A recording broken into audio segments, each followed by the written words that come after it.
அஸ்ஸலாமு அலைக்கும் வரஹ்மத்துல்லாஹி வபரகாத்துஹு. இது இஸ்லாம் என்று பெயர் கொண்ட ஒரு நபரின் மற்றும் அவரது இளம் மகள் துஆவின் வாழ்க்கையில் நடந்த ஒரு அதிசய சம்பவமாகும். துஆ பெற்றோரை மிகவும் நேசிக்கும் மத ஒழுக்கத்தில் வளர்ந்த அழகான ஒரு பெண்ணாக இருந்தாள். தொழுகையில் கவனம் செலுத்துபவளாகவும் பெற்றோருக்கு உடன்பிறந்தவர்களுக்கு அயலவர்களுக்கு மிகவும் பிரியமானவளாகவும் இருந்தாள். அவர்கள் வறுமையான குடும்பமாக இருந்தாலும் மகிழ்ச்சியும் அமைதியும் நிறைந்த வாழ்க்கையை வாழ்ந்தனர்.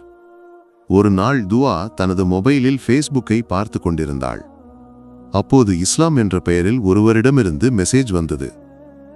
அவர் தனது பெயர் இஸ்லாம் என்றும் மத பிரசாரத் துறையில் பணிபுரிவதாகவும் கூறினார். மதம் சம்பந்தமான சில கேள்விகளை அவள் அவரிடம் கேட்டாள். அவர் அனைத்திற்கும் துல்லியமாக பதிலளித்தார். அவர் வணக்கங்களில் தவறாமல் பங்கேற்பவர் மற்றும் மத அறிஞர் என்று அவளை நம்ப வைத்தார். மதம் சம்பந்தமான கேள்விகள் மற்றும் பதில்களுடன் அவர்களின் அரட்டைகள் தினமும் தொடர்ந்தன. ஒரு நாள் இஸ்லாமிடமிருந்து எந்த பதிலும் வரவில்லை. மறுநாள் கேட்டபோது வணக்கங்களில் மூழ்கியிருந்ததால் முந்தைய நாள் பதிலளிக்க முடியவில்லை என்று அவர் கூறினார். துஆ அவரிடம் மொபைல் எண்ணை கேட்டாள். அவர் எண்ணை அளித்தார். பின்னர் அவர்கள் தொலைபேசியில் பேசத் தொடங்கினர். அவர் அவளது வீடு, வேலை, அவர்களின் நிலைமை ஆகியவற்றை பற்றி கேட்டு தெரிந்து கொண்டார். ஒரு நாள் அவளிடம் அவளது ஒரு புகைப்படத்தை அனுப்புமாறு கேட்டார்.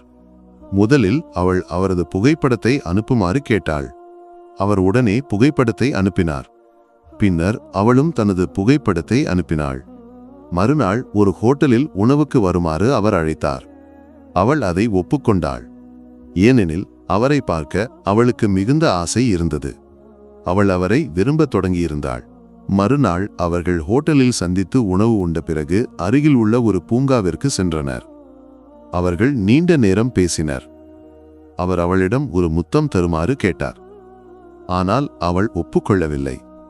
இனி இப்படி கேட்கக்கூடாது, இதை நான் ஏற்க மாட்டேன் என்று கூறினாள். மறுநாள் இரவு அவர் அவளை அழைத்து தனக்கு உடல்நலக் குறைவு ஏற்பட்டு படுக்கையில் இருப்பதாகவும் பலவீனமாக உணர்வதாகவும் இப்போது இறந்து விடுவேன் என்றும் கூறினார். அவள் அவரை பார்க்க அவரது வீட்டிற்கு சென்றாள். கதவை தட்டிய போது கதவை திறந்த அவர் அவளை உள்ளே இழுத்து கதவை பூட்டினார். மதுபோதையில் இருந்த அவரை அவள் அங்கு கண்டாள். அந்த பயங்கரமான இரவில் அவர் மிருகத்தனமாக அவளது புனிதமான உடலை அழித்தார்.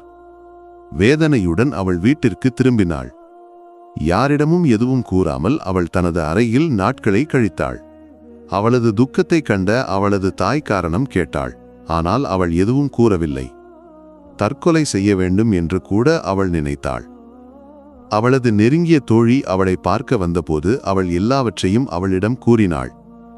கண்ணீருடன் இருந்த அவளை தோழி ஆறுதல் படுத்தினாள்.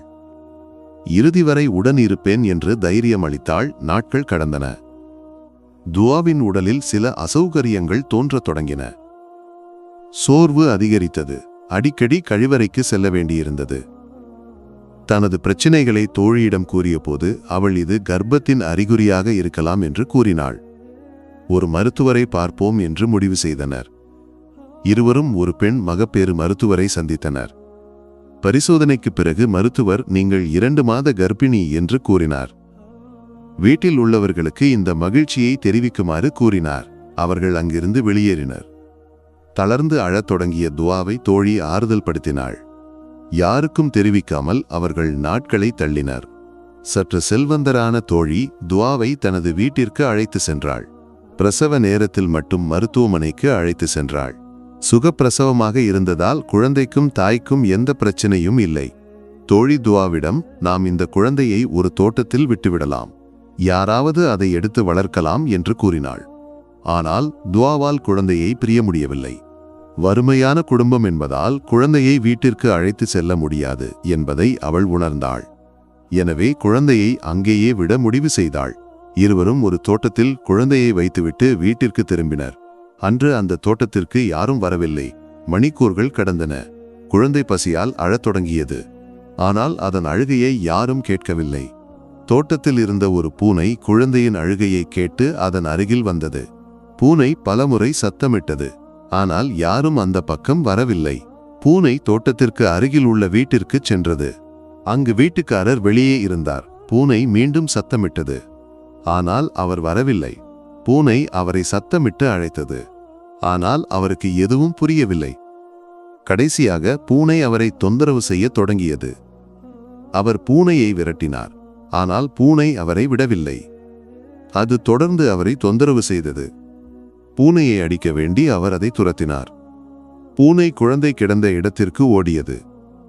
குழந்தையை கண்ட அவர் அதை எடுத்து வீட்டிற்கு கொண்டு சென்றார். தனது மனைவியிடம் குழந்தைக்கு பால் கொடுக்குமாறு கூறினார். பின்னர் அவர் அந்த குழந்தையை வளர்க்கத் தொடங்கினார்.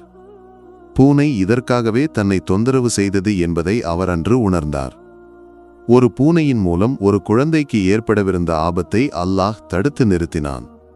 அல்லாஹ் சுப்ஹானஹு வ தஆலா நல்லவற்றை செய்யவும் தவறுகளை தவிர்த்து வாழவும் நமக்கு வழிகாட்டட்டும்.